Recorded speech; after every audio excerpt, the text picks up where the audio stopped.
Hello दोस्तों, नमस्ते, प्रणाम। मैं सुनीता यादव आज अपने यूट्यूब चैनल पे आप सब लोग का स्वागत करती हूँ। और आप सब लोग के बीच में मैं विवाह गीत लेके आ रही हूँ। बेटी का विवाह गीत है और आप लोग को कैसा लगे कमेंट बॉक्स में जरूर बताना। लाइक, सब्सक्राइब, शेयर जरूर करना। अपना प्यारा आशीर्वाद जरूर देना। आप लोग को कैसा लगा विवाह में।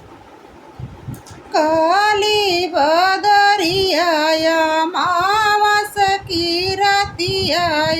मावस की रतिया, अरे बाबा के सोवै नाही देही रे लाला ना, अरे बाबा का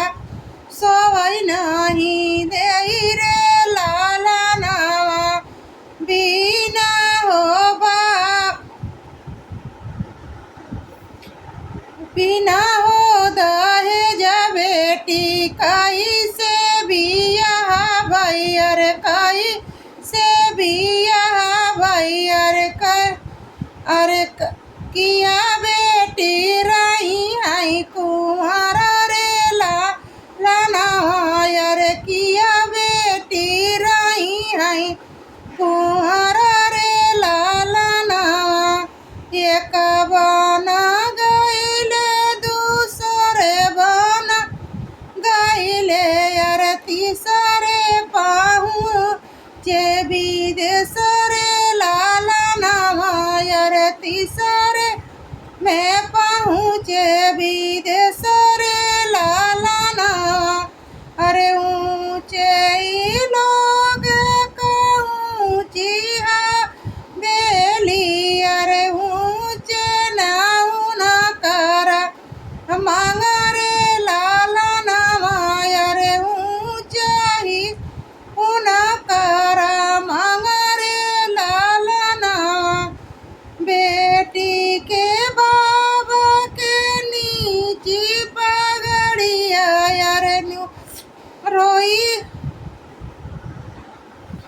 बेटी के बाबा के नीची पगड़िया, अरे रोई दुई नौ हाथवा का जोड़ी रे लाला ना, अरे रोई दुई नौ हाथवा का जोड़ी रे लाला ना, बिना दहेज बेटी कैसे बियाह, अरे मोरी बेटी रही है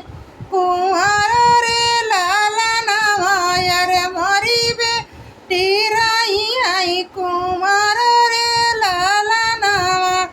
मांगाई हाथिया हो मांगाई घोड़ा,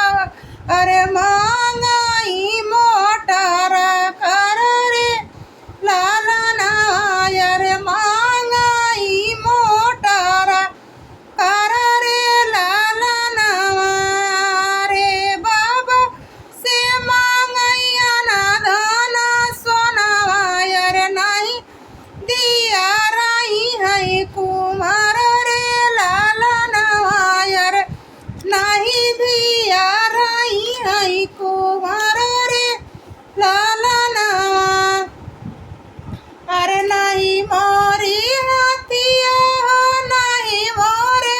घोड़ावा, अरे नहीं मोरे घोड़ावा, अरे नहीं मोरे मोटर कर रे लाला नावा, अरे नहीं मोरे मोटर कर रे लाला नावा,